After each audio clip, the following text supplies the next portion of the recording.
Well, hello, everyone, and welcome to Work Cookie, our weekly gathering of IOs, HRs, recruiters, and one actor as we try to make the world of work just a little bit better. Jeremy, to start off, you have something special for us. Yes, so we've got something special. So these, if you're listening to the recording on this in the podcast, these are open mic events, these particular events. And you can go to cboc.com/events and get your ticket, join in, hang out. What we're also doing is we are providing a workbook for each, because we have a different topic each month. So it's a workbook that you can just work through. You can take notes on each of the sessions, add your takeaways, et cetera, et cetera. And so many of you know, we've got our IO 3-day experience coming up. And one of the benefits of that is just the idea generation and the different things that we can think of as an organization to help IO psychology, not only with the brand awareness, but also with engaging the IO psych community and those interested in what IO psych can do for their businesses, of course. So one thing that we did is we created, actually Dr. Destiny created this workbook. It's for the entire 3-day experience. It's 37 pages long. It's available now. That you can go to cboc.com and just click on resources. And then I think it's like digital downloads, something to that effect. It's free. You can download that. Because of the 3-day event, we're also offering a micro credential in IO psychology thought leadership. So the first part of that particular workbook is the like all the session events and the description of it. And then you'll see the table of contents. And the first couple pages are geared towards the micro credential, but the other ones are geared towards each session. So for each session, you've got day one session, and then there's a whole like takeaways, action items, notes, a journal prompt, and they're different for each of the sessions. So that's available now. And we put it up now because some of you might want to go and take a look at it, maybe even do pre-work. But off of that, we're also going to do those for these particular episodes. Now, because we don't like just the static, we don't like to just check the box. How can we actually make this something else? What we're also going to be doing during the 3-day event, which is August 10th through the 12th, with an in-person meetup in the Maryland, DC area. What we're going to be doing is after each session, we're going to post a recap. It's probably going to be Dr. Destiny Preet to post the recap on LinkedIn. And then everyone will have a chance to go in there and share their other actions and takeaways. The workbook is one of those things for people to capture it during. And we're also going to start doing that with these particular events that we have now. Do a post. Here's a takeaway in case you missed it. And people can share their insights and their thoughts. The grand idea is, and we've already started to put a plan in place for this, is for everybody to be able to possibly turn it into a book, at least the one with the 3-day experience, because we're going to have so much in terms of insights, in terms of action items, in terms of takeaways, plus all of our panelists, all of our CBOC experts for that event. We created surveys for all of them so that they can use for their own notes during that session. So we also have key insights and takeaways for what they want to talk about. So we might even be able to turn that into a book. If you have insights ever, if you have, there we go. Sorry, someone was sharing their screen accidentally. So if you have, you can feel free to just say, hey, look, I filled this out, and you can just send the whole thing to hello@cboc.com, or just email hello@cboc.com with some of your takeaways for either the sessions, any of these podcast recording events. And if we get to this book thing, which might even be a hard copy, we'll be able to, to cite you right in these books. So that's a new thing that we have coming up. And Rachel, maybe now's a good time because you have some events that might be helpful for our IO community. I want to give you the opportunity. By the way, we are going to dive in the future of IO, all kinds of stuff. We're going to talk AI. It's going to be fantastic.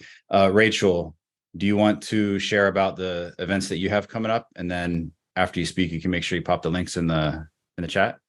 Yeah, Jeremy, thank you so much. Well, this could be a great segue because one of the things that IO psychologists do, right? I joke is that we help work doc suck and kill you. And so to that end, helping people avoid burnout and also helping people control their devices instead of their devices controlling them. So those are two separate workshops I'm giving in August that I had mentioned to Jeremy. I will put the links in the chat. Both are free and virtual, which we know are awesome. And there's something ironic about doing a digital well-being workshop over Zoom, but that's the way we roll here, right? So the first one is geared a little bit towards business owners, but truly anyone can join, anyone can get takeaways in terms of how do you optimize your daily routines to thrive personally and professionally at the same time. And then the second one is digital well-being. So social media devices, notifications. We're going to talk a little bit about neuroscience. And then again, just the how to optimize your own behaviors and maybe those of the workplace so that you can, like I said, feel like you're more in control of the devices rather than them controlling you. So thanks, Dr. Jeremy. And hopefully that's a great segue into what we're talking about, the various roles that IOs can play. And I will post the links to both in the chat, and then they're also on my LinkedIn page. Thank you, Rachel. Beautiful. I love the whole neuroscience aspect of it too. So yeah, very good. So check out the link in the chat. And then if you're listening to the podcast, Rachel Boehm, Boehm on LinkedIn, you can follow her for that. So Tom, today, what is our exact topic for today? We're going to be talking, well, actually, before we get to that, I have a question for you. Do you have to be an IO psychologist for the micro credential? Ooh, because it would be really cool if I could walk into HR and go, look what I have. I'll have to say, ask Dr. Destiny about that. I'm going to say no, because you're going through the steps, and with the micro credential, yeah, I'm going to say no. There it is. Standard. No, it's a hard no. You don't have to be just an IO. What the micro credential is basically you attend a couple of the sessions. We're going to have I think we're going to have a course built out that you can just go on to CBOC, take this basically course, which is you just answering a couple of questions. Right. And then one of the parts of it is you either write an article, write a blog, or you speak up during a podcast event during it. So just really cool, like different ways to engage. So I'm going to say, no, you don't have to be an IO psychologist.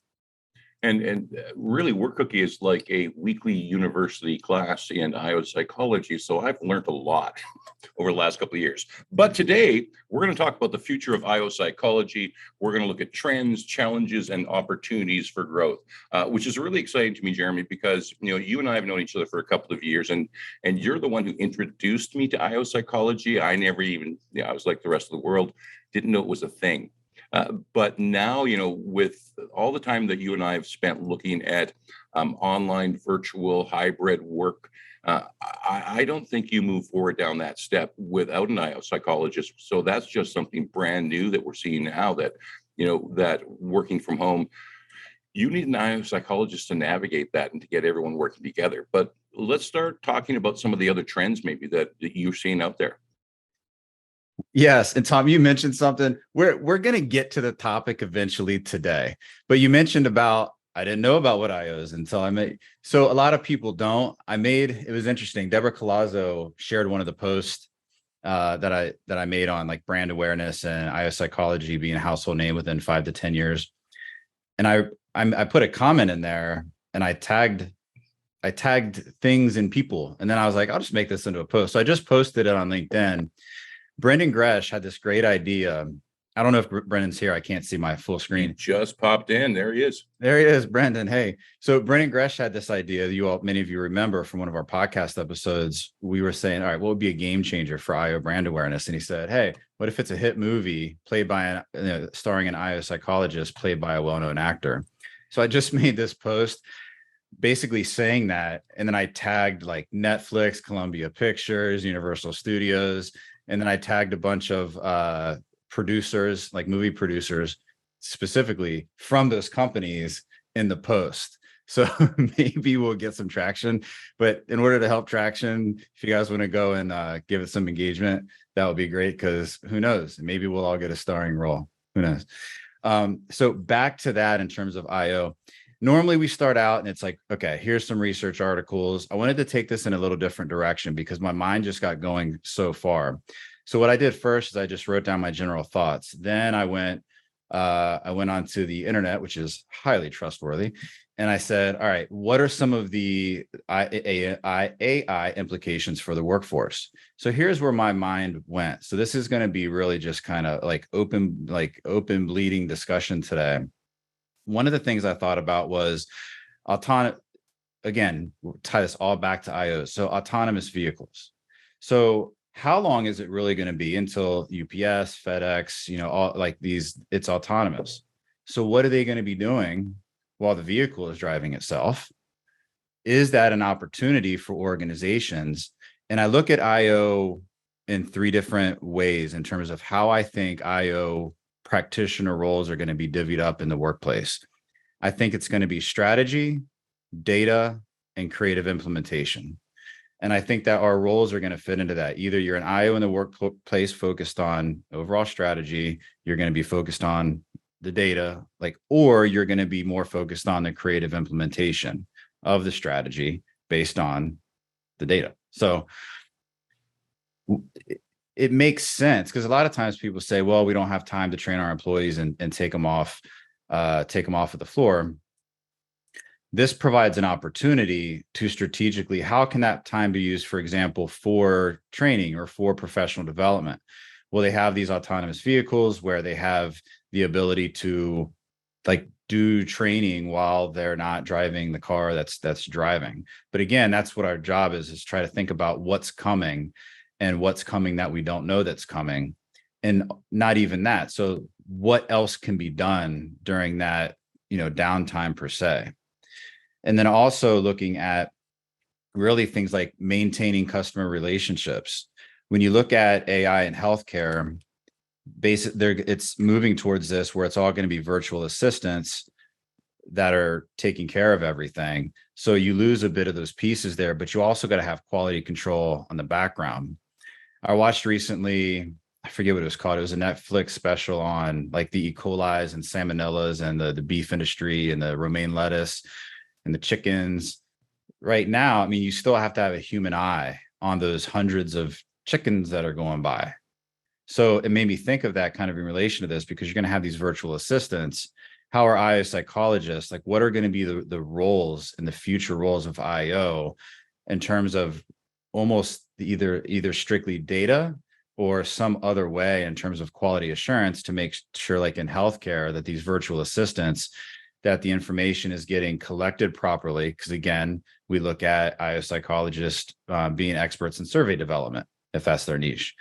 Is the information being collected properly? Are they getting valid information? How is it being disseminated? Then how is it being communicated? And then what are the implications and what's the end result? Which goes back to IO, 3 separate job type functions. Like I said before, strategy, data, and creative implementation. And I'm sure we'll add more to that. So that's where my head's going today. And I've got other examples that I was thinking about. This does not have to be a conversation about AI, but it's one of those things that it hits so fast. And I'm telling you, every organization out there is looking into it because it does create a competitive advantage. And as IOs, we've at least got to learn it. We've at least got to learn general prompt, how do you prompt it, and start to understand at least what organizations are using it for. Tom? And what organizations, how they could use it even more effectively, I imagine. So there's some interesting trends. IO is, I think you're absolutely right. I think IO is going to explode over the next 5 to 10 years. Maybe I should have gone into IO psychology when I was in university. But what are some of the, beyond the nobody knows what IO psychology is, what are some of the other challenges out there? So funny you mentioned that. You're yeah. And I do believe that IO 5 to 10 years, it'll be a household name, but you used to be surprised. We send an email out to our contacts, our CBOC contacts, about basically kind of reiterating what I made in that LinkedIn post about 5 to 10 years, household name. You should see some of the people will hit reply, and it's, yeah, maybe in the next life, no, IO psychology has terrible SEO. I mean, they're just brutal. So some people think it will eventually, some people think it won't. But to your question, Tom, I would like to ask you, could you repeat your question for me? Because What is lost track of it. beyond the, nobody knows you're out there, Jeremy. What are some of the other challenges that the IO community faces?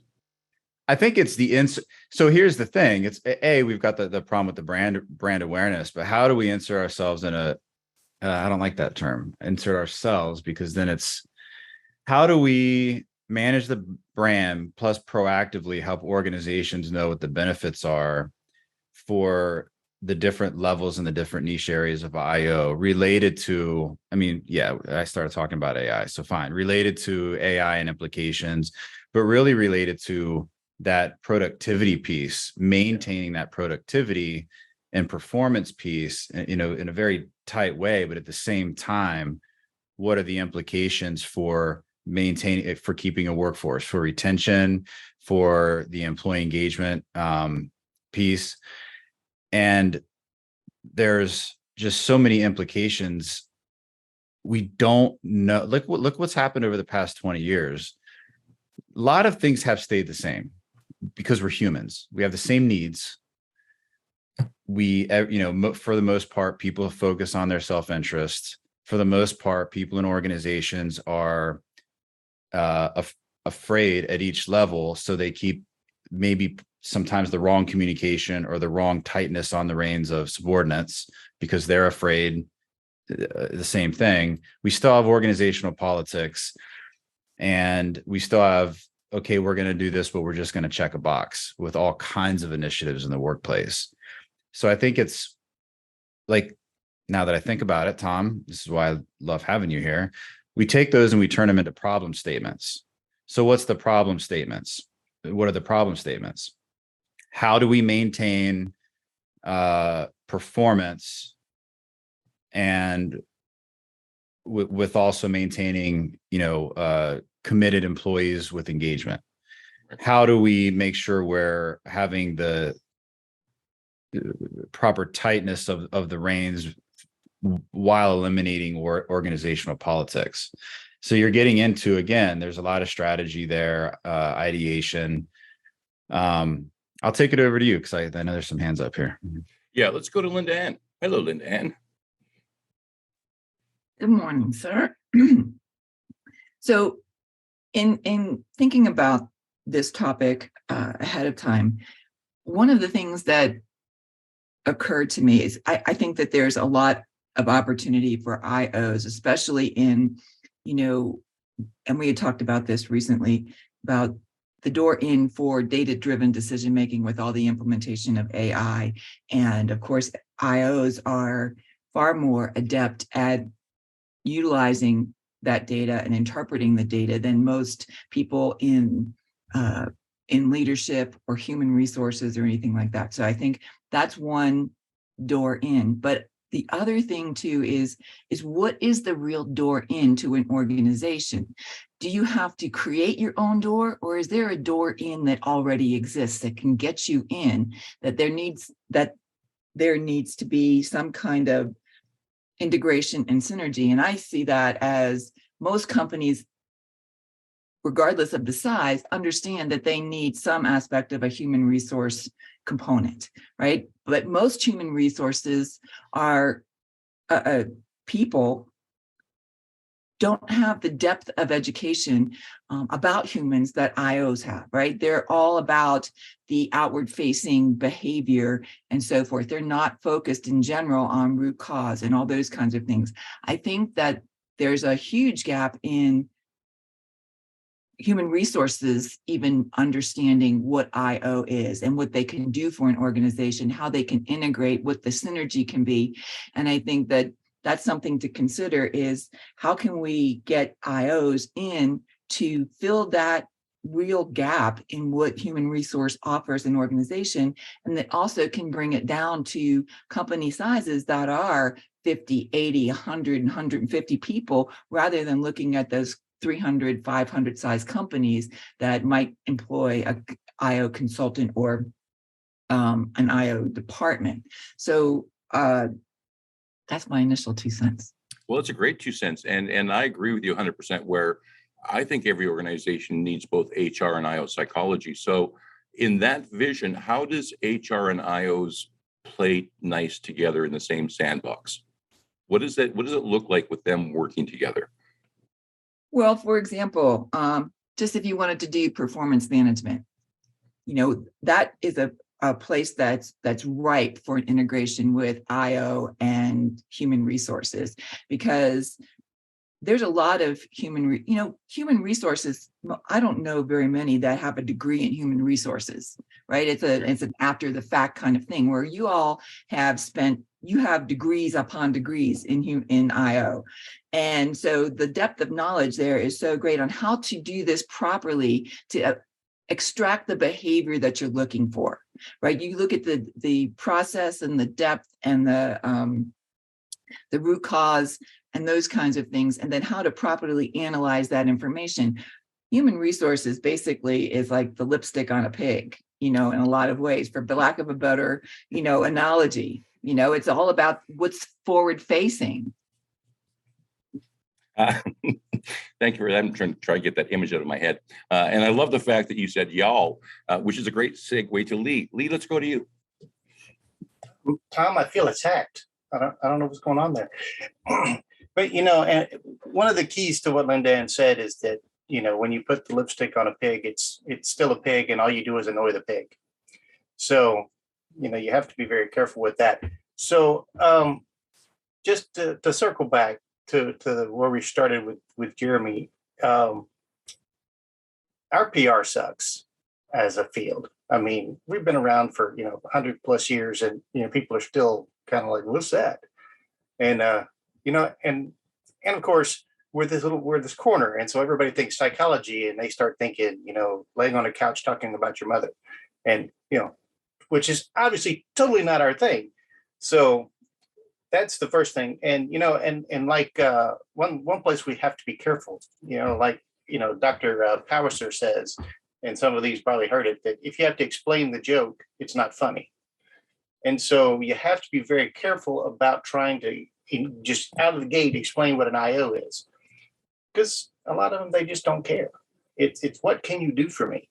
It's the same thing about walking in there going, well, the research says, and their eyes glaze over. They don't care. They care about, what did you glean from that research? What insights can you give them? What solutions? What pathways can you give? But if you start citing research, and you've lost them. So we have to be very careful about that. And actually, I was talking to an early career IO just recently. Was asking about that. He's got a job that's not IO, and they're like, "Okay, great, you got an IO degree." I don't know what that means.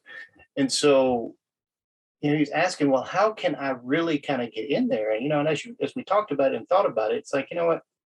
You don't go in there saying, I'm an IO, and beating on your chest like Tarzan, because, you've already lost an argument that didn't even started yet.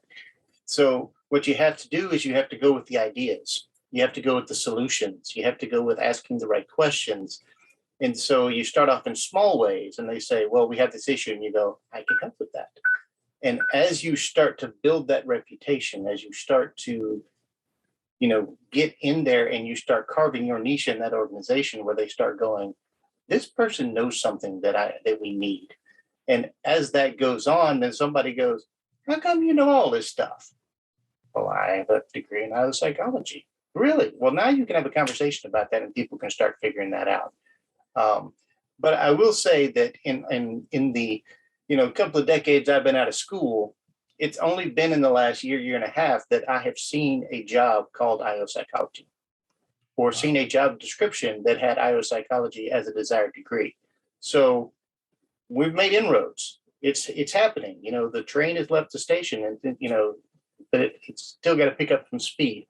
But thanks to organizations like CBOC that are getting out there, thanks to things like LinkedIn and making posts. I mean, just like, this, we have people who are non-IOs who come to, to listen to Work Cookie. The IO pop-ups, we have non-IOs who show up because they're like, what is that? or they're just really bored on a Thursday night. I don't know, whatever works. But they show up and they hear some stuff, and then we have people that are like, I heard about it, and I was kind of thinking about going into that, but I want to know more. Well, come on in, let's have a chat. So, we've got the train's going, but we really need to, throw some more coal in the fire. Yeah, agree 100%. Dr. Martha, let's go to you. Some great comments so far. It's very true, unfortunately, that we don't have any marketing really. I mean, we're part of a larger organization, that being the APA, and they don't focus on marketing any of the branches of psychology. And I think the one branch that gets attention is clinical psychology, which is why anybody who hears you're a psychologist thinks that that's what you do, what Lee said, right? You see clients and they lay on the couch and complain. So I think that what needs to happen, and it started already, as IOs, we need to come together and collectively promote IO psychology as a brand. And I think we're doing that, whether it's through social media, whether it's through podcasts such as these, but also we have an opportunity to add to that collective on an individual basis. Everybody within the IO field has the opportunity, and I might even say the responsibility, to promote IO psychology to potential customers or clients. If you market yourself as an IO, you are effectively marketing the rest of IOs in this field. One of the things that I like is to approach a potential client, especially because IO is so not well known right now, relatively speaking still. If as an organization you have an IO on your staff or as a consultant, you are effectively using a secret weapon, because not many other organizations have us working with them and helping them out. So even if there are thousands of organizations using IOs, there's millions of organizations out there. So we're still a secret weapon. So this is, I think, an important angle for us to focus on, so that when we are marketing ourselves as individuals and adding to the collective, we look for ways that we can appeal to the organizations so that they understand working with us is not just checking off a box or trying some new trend. We've been around for a long time. Why not see what we can do for you? Because it is like a secret weapon. We can be very, very helpful. Let me ask you, if you don't mind, you've been doing your own podcast, you're doing videos as well. You're doing some great marketing. So how have those things helped your own business? Well, you have to keep talking to people. You can't be hiding from people and expect them to know who you are, right? It's one of those things where sometimes it's unfortunate, but it's true that sometimes people graduate and they have their degree and they want to contribute and change the world of business and be that bright new addition to the IO world, but they're shy. They don't have any experience. They don't know where to start. Maybe they have that imposter syndrome. And so they sit there and wait and hope that someone will ask them a question or will hire them or will discover them. And that is not the fastest way of getting the word out there. You have to talk to people. And one of the things that's interesting about our own society is people define each other by what they do to a large degree. So if you ever meet a new person, if you ever go to a party and you're chit-chatting with others, what is the one thing that you are sure to be asked? What do you do for a living? Don't be shy. Tell people what you do for a living and tell them what that means so that they don't think you are a therapist, right? Right. So we have to be more and more proactive. And as Lee said, that train has already left the station, and we are seeing more than we were seeing in terms of recognition 5-10 years ago. But we have a long, long way to go. We can't wait for the APA to magically start promoting us. We have to do our own thing. Like August is IO month, and it is what it is. We decided. Yep. So we have to be proactive both individually and collectively. That's the best way that we're going to keep this momentum going. Right. And kudos to yourself and Jeremy and everyone who shows up every week to be on this program and spread the word, because it is effective. We are reaching out and getting to people. Brendan, let's go to you. So I want to go back to the main focus of this, with being the future of IO psychology, and looking at some of the things that we're doing right now that I know we're all doing, and you can all say that you're not, but you are. You're just lying to yourself. So we all come out of grad school, maybe undergrad, with degrees in IO, and immediately we want this sexy title in IO, and that's not going to further the future of IO. Because you're just going to go into institutions that already have IO, that's already an in-group that understands who you are as an IO and can relate with you. The biggest impact you're going to make is when you go in and take a job title that might not have the sexy IO title, but has the sexy IO job responsibilities, and I would say in the salaries there as well. So if you're perpetuating well, I need that IO job title, well, you're already limiting yourself as to what the future can be. And again, focusing on the IO type job responsibilities is going to be what's so important. I like how Lee put it, is that you're going to go in and people are going to go, wow, how do you know all these things? Well, it's because of this. When you lead with, I have a degree in IO, it is very much the pounding of the chest, and people get turned off by that, because it's like they get this like, oh, you think you're superior because you have this, and it's like, no, this is kind of the skill set that I'm approaching these things with. So I think those things are important to look at. I think one of the really great trends that I'm happy to be part of right now is CBOC. This platform within itself was not available 5 years ago. So coming out of grad school, it was either PSYOP or you had to rely on your school.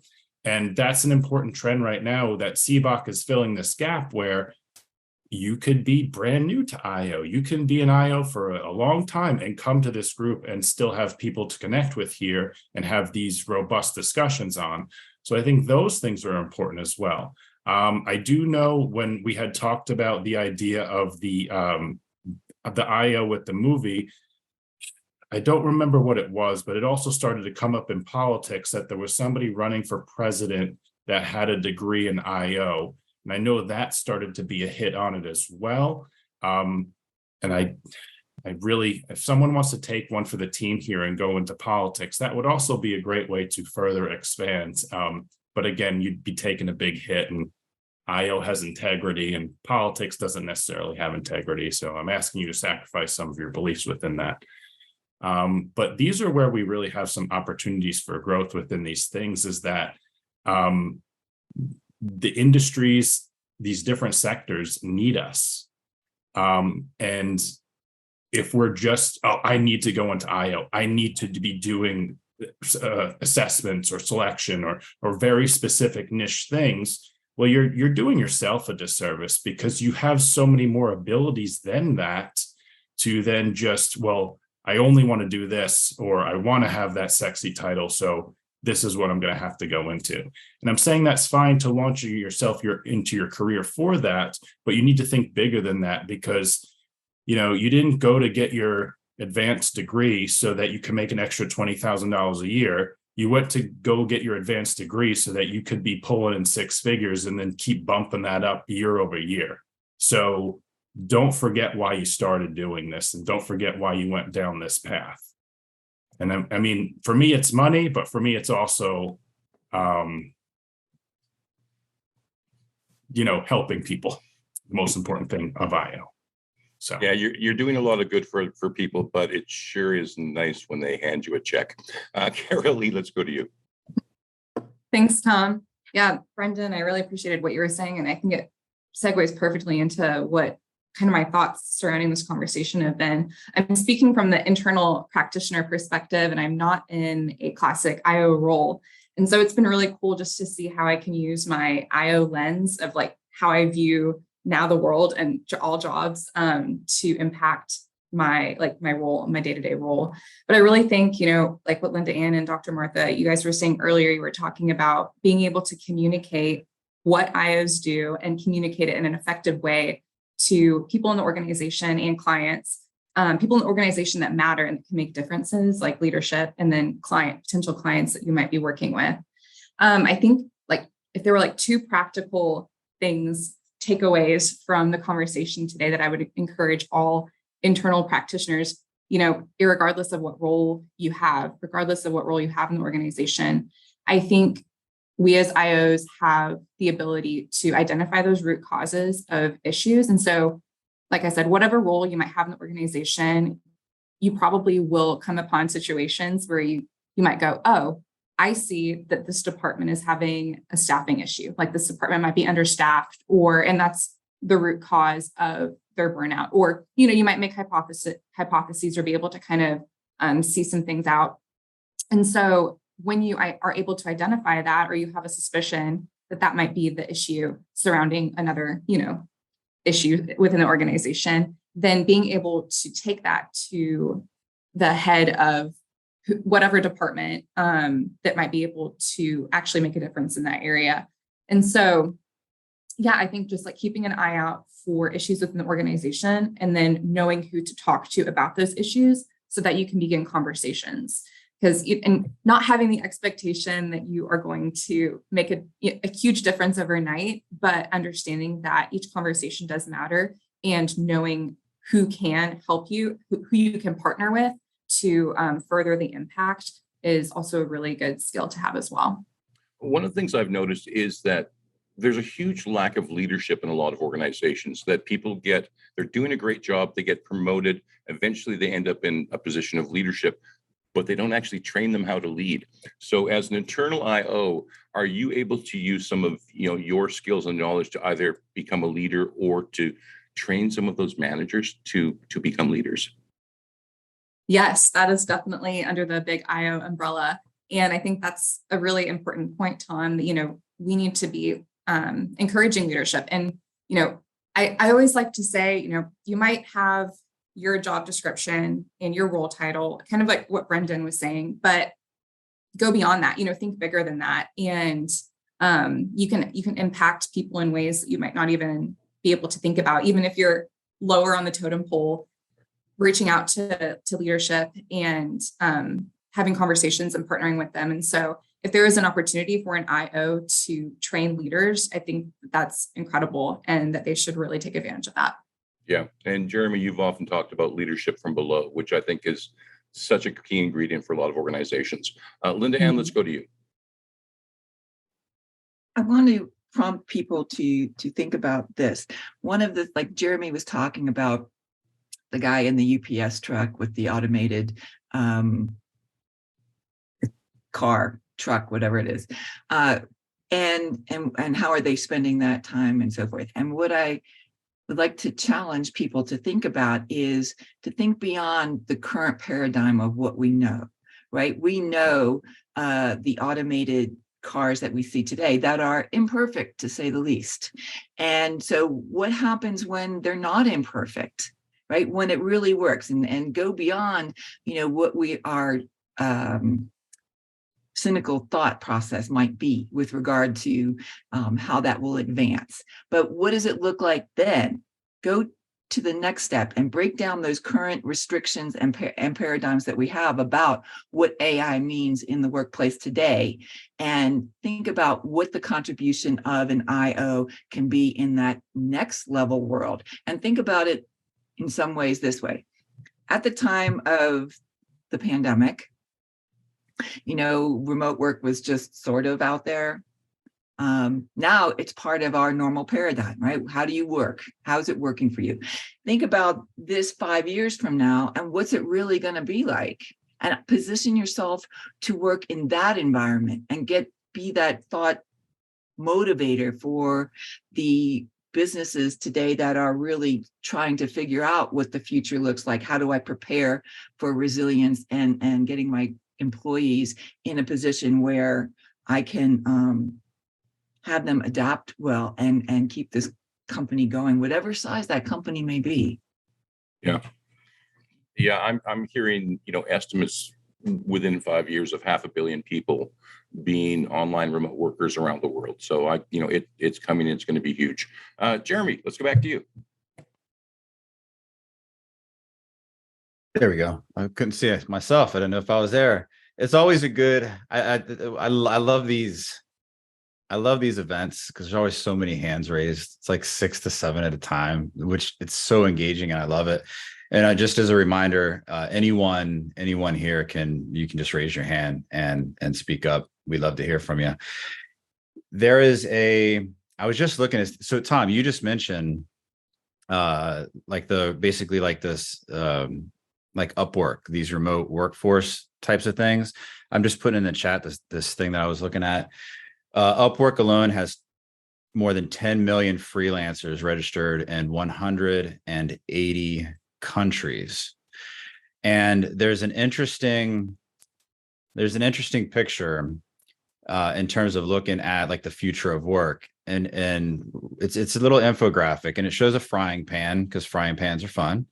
And 25% that basically says the percentage by which companies have flattened out in the past 25 years, losing management layers in favor of more of a grid-like structure. And by the way, if you're listening on the podcast, it's an article in The Guardian called 5 Ways Work Will Change in the Future. And your traditional model is a ladder, right? You have an employee climbing a ladder. But what this new structure is that companies are starting to adopting, it says, is this new lattice model or lattice model, depending on how you want to pronounce it. Rather than moving up in one direction, ambitious employees can move sideways, tapping into new networks. And it's cool. It's got this picture of a pie, and have the pie, like the top of a pie without a full nice breading on the top. It's like a grid-like pattern. So basically you can move up to the right, up to the left, up to the right, up to the left, and manage your career in that way. And that's good because you're tapping into different networks, you're upskilling, you're cross-training, you're doing all these different types of things. But at the same time, the important thing is that you're like during the whole thing, you're still moving upwards. So having that type of model and knowing that organizations are going less hierarchical, especially with your upstarts and with more flat organizations, that is a huge challenge for organizations. So there's a whole strategic, I'll go back to the 3 roles, strategic, data, and creative implementation. So with that new type of model, how do you work the strategy? How do you work the data? How do you work the creative implementation? And there's other interesting, again, we don't know what we don't know. I just read something in this article that just surprised me. Tom, it makes me think back to what we've talked about, because we had a couple podcast episodes on like employee monitoring. So I guess companies are now starting to give their employees fitness trackers because they want to see like how much they're exercising. Are you getting enough sleep? And I read the article very quickly just now, but it's under the guise of, hey, we want to know how you're feeling and we want to be there for you. But what does it also do? Because the company keeps the data. So then they're knowing all these other things about their particular employees. So here, just in 2014, I mean, forget about even recently, I can imagine now, around 10,000 companies worldwide offered their staff fitness trackers where the company gets the data. So there's all these implications. And then again, like we're talking about trends and challenges in IO. Now you get into, I get the very basic for this, even like the fitness tracker thing. An IO psychologist will be able to come in, and again, back to like old school, you're doing your dissertation, you're doing your coursework in IO. And luckily, most people still do this, go back to the empirical research. What are the consequences and what are the benefits of doing something like this? Because then you can look at the consequences of feelings of control in the workplace, perceived organizational trust, all these different terms that you can just go and you can find the information on it. But again, it goes back to that quote from that consultant in a book. I can't remember. Companies never have the time and money to do it right the first time, but they always have the time and money to do it again. That's what the evidence-based research does. And when IOs can take that research and say, here's what we know, empirical evidence of what we know are the variables with this initiative that you're trying to run out for the employees. Here are the like the sub factors of those variables, and here's what studies show in terms of what we can expect to be the effect on these particular employees, on their performance, on even things like broader with the culture of the organization, so that organizations can make sure that they're implementing practices, whether it be, hey, you guys wear a Fitbit and we get the data, to something else that we don't know what it's going to be. There's just so many consequences. I'll add this too. There's also with people living longer. So people living longer, people are starting to stay in the workforce longer. Again, that's newer because now we just more and more life, right? So how do we look at these hiring approaches? How do we add value to an organization? Especially now you tie that back into that pie approach where organizations, because people are living longer, maybe they keep, going up and up and up to the right, to the left. So now how do you make sure, knowing people are going to live longer, that you continue to provide them with development throughout the organization to keep us spry as we age within organizations or within our career? But also, I'm just going to guess that if people are living longer, there's probably going to be later and later in life that you continue to change jobs. So how does that implement different kinds of things in hiring practice? And I want to add one more thing about implications in the future, because a big part of what we do is like hiring, like high stakes situations. We use psychological assessments, not just for promotion and hiring, but also for professional development. There's an assessment called the Kolbe. It's the Kolbe. Many of you might know the Kolbe A. There's also a Kolbe B. Kolbe is basically our instinctual work methods. Without getting too far into it, there's a Kolbe assessment. I think it's the Kolbe B, where recruiters can use this to assess. Basically, you input, hey, here are the job requirements. Here's what's required with this particular job. And then how well does this particular candidate match with what's required for the job? Now, Kolbe, they say, hey, this isn't used to knock people out. It's only used to knock people in. But by default, if you knock people, right? So, but that's good because they have that language, because the whole thing with assessments is it legally defensible? Can it hold up in court? So kind of just a side note on that. Playing with assessments, you got to know what you're doing. But then I pull this back to AI. What happens if an employee is taking this particular assessment and there's some software out there, which would probably already exist, where you can upload a job description and then say, here's the question I got from the Kolbe, upload that real quick. And it says, hey, per this job description, you want to answer this assessment like this. So again, these are challenges that IO psychologists are the ones to take these challenges.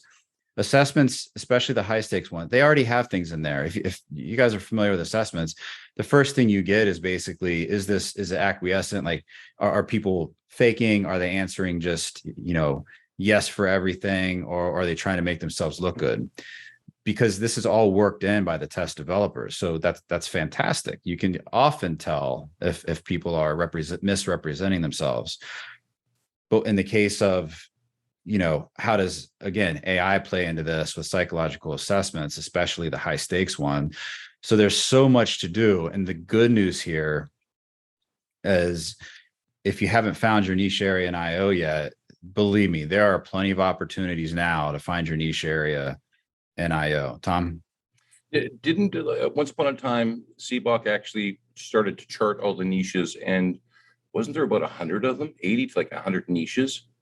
Yeah, if you go on the website, if you go under, I think it's under resources, it says niche areas in IO, and I think there's 89, but I did catch one duplicate the other day, Tom. So I think there's actually 88. And then also Dr. Destiny Pre updates every 6 to 9 months like different job titles that people in the IO space might look for in terms of job opportunities or work towards. So you can just follow Dr. Destiny Pre on LinkedIn. She redid the post. She redid the post recently too, so it might be up on the CBOC company page. I do want to mention one more thing, totally unrelated, before I forget. So we opened up CBOC Sidebar, which is a LinkedIn group. We strategically waited and waited and waited. And now is the perfect time because we're going to use that for our primary channel, our primary means of like everyone can engage during the 3-day event. Because we were like, do we use Slack? Do we use Discord? Well, we had this channel already created that we did nothing with because we were using other channels, other means. But we open that up. So you can just type in CBOC in LinkedIn. It'll pop up. It'll say CBOC Sidebar. You can join the group and you'll see some initial posts that Dr. Destiny and I did on how we're going to use that for the conference. But we're going to keep that open and we're going to have that an ongoing thing for our community. Tom, over to you. Sounds good. Matthew, let's go to you. Thank you, Tom. So, and Jeremy, thank you for a lot of that great information. So there's been a lot of really good talk around marketing IOs and the trends within IOs. So psychology is the study of the mind and behavior. IOs look at that mind and behavior in the workplace. So as organizations experience voluntary or voluntold changes, their ability to sustain operations, integrate new technologies, attract people, attract new ideas, new processes, it's contingent on their ability to navigate people's behaviors in response to those processes and to those changes. IOs in a variety of roles provide a unique lens, an evidence-based lens that can benefit those organizations to help them do just that. I think it was Caralee had talked about that unique lens perspective. And LindaAnn, when she talked about current and recent workforce or workplace trends, increased remote work, hybrid designs, employee well-being, DE&I, skill development, whether that's proactive instead of reactive to external influences, these all impact businesses across a variety of industries, and business leaders are looking for those experts who can help them navigate and excel in conjunction with those trends. Those experts are the IOs. That's us. So I love what Dr. Martha said. IOs are a secret weapon. We really are. Yeah, I agree 100%. Amanda, let's go to you. So, excuse me, a number of items I keep hearing pop up is the confusion that the general population doesn't understand what it is we do, but what it is we do is all very different. And it's really about finding out what it is you do and learning how to articulate that well enough in plain language standards that the general public will understand, which general public, plain language is 8th grade language or 8th grade. So if you can learn to articulate your niche areas, so just out of, really general curiosity for those that are present here, if you could in the chat indicate, are you a generalist or do you have a specialization? And if you have a specialization, where is your specialization? Because as it was indicated, we have both psychology and business overlap, but the other items that overlap into that is all different. For some of those that do applied workplace research, you're going to have the overlap of business, psychology, and research. For myself, I'm L&D, so I'm education. So I'm business, psychology, and education. And helping understand folks really fine tune that and really dive it in, it can help us articulate that with the explanation that reminding folks that we all do something different and we have expertise and specializations, especially for those that specialize for a reason, because the depth of knowledge in those areas are really, really great. And that does not say that generalists are not needed, because they are the ones that help connect the problem, the root cause analysis, to the specialists that can help get that solved the first time around, not the second time around. So I hope that the next evolution that we have as a field is being able to articulate what we do in such a way that it brings clarity to what we have to offer, not so much of, well, I want, getting back to that title. Because there's so many specializations, the chances of finding a title that includes that is not likely going to happen. You put your blinders on yourselves instantaneously when that occurs, and you might miss your passion, your focus, your area that gives you your fire if you're just looking for IO or organization or whatever it may be. Because if you're D&I, you're not going to see that. You're going to have to focus on the specialization within the field that you want to work in and apply your expertise in, because yeah. Yeah, I see a lot of agreement on the screen. So very good point. Rachel, let's go to you. I had to pause my desk treadmill so that you could not hear it in the background. So I was going to go back, initially was going to go back to this idea of the label of the IO job, but Jeremy, you touched on something that's near and dear to my own specialization, speaking of niches, which is this idea of employee wellness and employee wellness programming. I mean, that is an area where IOs can contribute, but it's also an area where board certified health and wellness coaches can contribute. And I wear both of those hats, but it's also an area ripe with a lot of lawsuits, to Jeremy's points about data sharing. And so if anyone is also in this space or looking to get into this space, I would be remiss if I didn't take that opportunity just to say there are organizations that are really striving to make this a field of excellence rather than random acts of wellness, and make sure that companies know that when they are trying to improve the employee experience through wellness programs or wellness programming efforts, they realize they need to abide by ADA, GINA, and a number of other state and federal laws, and then make sure that any data they collect are being collected with the employee buy-in and are seen as not mandatory. So there's just there's a whole world for all of us to play in, and I definitely encourage anyone to look into that. If you're not sure where your niche could be, if that speaks to you, I definitely check that out, because there's just not enough of us right now doing that work. And thank you very much for that. Rene, welcome to Work Cookie. Go ahead. Hi, my name is Rene Molina. I'm an academic and practitioner in the IO world. I'm son of Central American refugees, and I love the Latinos in IO kind of little pool that's being made. And so I'm really happy for that. My passion is to take IO into the social and nonprofit sector. And one of my basic assumptions is that IOs can become experts in social impact. And so that's kind of where I'm going. And we're seeing a lot of need, a lot of use, a lot of value in the nonprofit world. And so what's helped me is to find a home with my niche. That's been SSIR and Journal of Business Ethics. And so that's something that's helped me, especially as someone of color, and trying to make a way for people of color in the IO field. And so just really happy to be part of this community, and hope to keep learning from all you. Well, I can speak for everyone. We're so glad that you're here, and joined it, and that you're benefiting. And I love the field that you're looking at. Lee, let's go to you. Oh man, so much.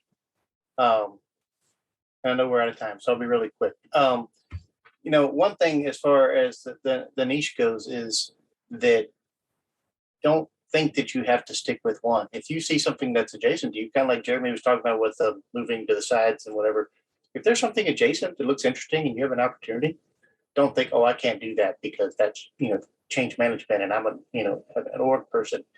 So you can we change, we adapt. That's what we do. It's kind of what our whole point is. And also don't worry about that title. I mean, when I became a Pathfinder way back when, Jeremy and I were on a call, and I was grousing about, all the time since I got out of school and I hadn't used my IO degree, and he's going through my LinkedIn going, dude, there's IO all through this stuff. And he started pointing stuff out, and I was like, oh, I feel so much better. I didn't waste all that money and time. So, don't get wrapped up on the title. And just one quick thing on the AI stuff is that, one place that we excel is in the ethics realm, because when you get into AI is ethics neutral. It has no concept.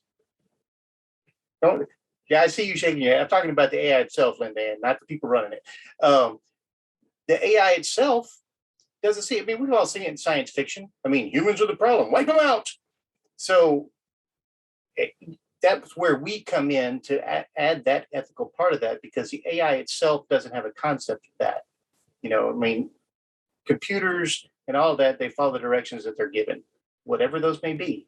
And so they need the human element to add that in. And that's one place where we shine, and we can really be part of this whole evolution. And back to you, Tom. And one day I'm sure there will be IO robots. There's a new field right there. Dr. Martha, let's go to you. I wanted to go back to what LindaAnn said, because I thought it was absolutely brilliant. Remember to look at what the future is bringing our way. And she gave that example with the UPS and the truck that finally is able to reliably drive itself. What does the driver then do? Well, the first thing that popped into my head is he's playing with his phone, looking on social media, but it's the organization's responsibility to occupy his time in a way that is productive, that is worthy of him being awake and in his uniform. And that's where IOs come in. But I thought it was absolutely brilliant to bring that up, because things move so fast, especially when it comes to technology and change, that sometimes it's difficult to keep up. But if we're going to be successful and we're going to be seen, we have to start thinking not only about today and what is needed today of us as IOs, but also into the future. So that was a great point. I wanted to make sure everybody remembered that. Yeah, and a little bit from my background, if you entertain people while you're trying to educate them, they actually retain a lot more information. And that's a great place to wrap today. Jeremy, it's been another great conversation. We've gone over time, but we have to talk about next week before we go. So next week, we won't be having this regular event for the podcast. We'll end up taking one of the sessions from the 3-day event and posting that up on a podcast, so you won't skip a beat as far as the podcast episodes coming out. And then also from 12 to 1 Eastern, every day of the event, it's open networking /break. So we'll leave the Zoom open, and anyone can feel free. You guys can eat your lunch and just like be on the Zoom and network and chat and hang out, or it can be a ghost town and nobody can be there. But we're going to leave it open for that particular networking opportunity.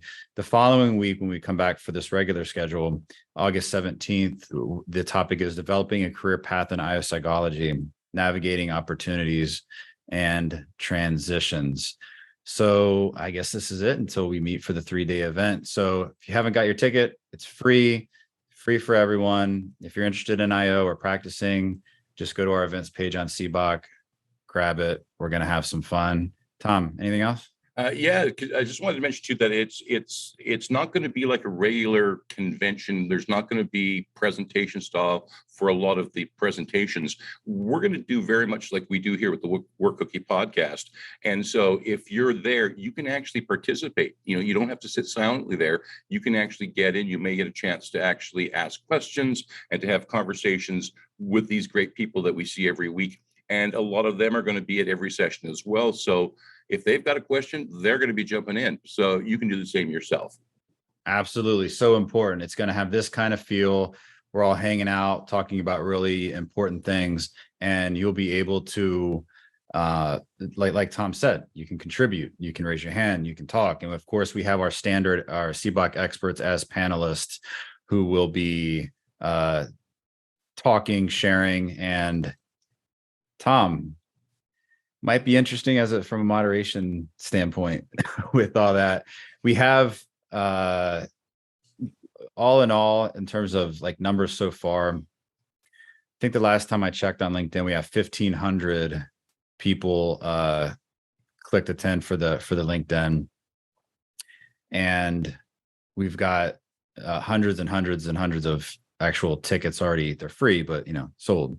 So from a Zoom standpoint, we it's going to be a lot of people. I think Zoom will max out on the 49 for the screens, but it's going to be a lot of fun. And Lee, speaking of fun, you got a pop-up coming up tonight? I do indeed. The link is actually in the chat, but I'll post it again just in case, because it's still in my clipboard. So come and hang out with us. Sounds good. And Dr. Martha, where can we find you? You can check out my podcast, which is Workplace Psychology with Dr. Martha Grajdek. That's on all of the major platforms, Amazon, Apple, iHeartRadio, and on my YouTube channel, which is Stress Free with Dr. G. So come check it out. Great content. Do check it out. Jeremy, I think that is everything for the day. So if you want to count us out, we'll see everybody next week at the online convention. Thank you, everyone. Counting out in 5, 4, 3, 2, and 1.